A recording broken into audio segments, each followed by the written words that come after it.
Təəssüf, bəzi vaxtlar analar, atalar övladlarını hələ dəqiq tanımırlar.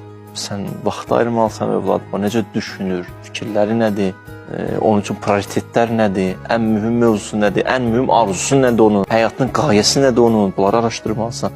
Ondan sonra xarakteri haqqında məlumatın olmalıdır, xüsusiyyətləri haqqında. Bunları bilməlisən ki, qarşı tərəflə doğru-düz ünsiyyət qurasan. Ruhlar fərqlidir. Ruh var ki, məsələn, biraz çox ona təbəssüm eləsən, çox mehribançılıq yəni həddini aşır. Ruh var ki, biraz görsən sərt reaksiya ilə başqa bir dənə fəlakətlər baş verə bilər. Ruhları tanımaq bu birinci məsələ. O övladlarınızı kəşf edin. İkinci məsələ, övladlarınıza mühüm vaxt ayırmaq. Onlarla oturmaq, həm söhbət olmaq, onların sizə ehtiyacı var. Onları sizdən o məhəbbəti gözləyir. Bu ikinci məsələ. Üçüncü məsələ, övladlarınızın dostları, rəfiqələrini tapın. Onlar kimlərlə oturur, kimlərlə durur. Daha çox onun idealları kimdir? Kim onun fikir formalaşdırır? Onları da bilin. Digər məsələ, övladlarınızın təhsili ilə bağlı vaxt ayırmaq təhsilinə, elminə.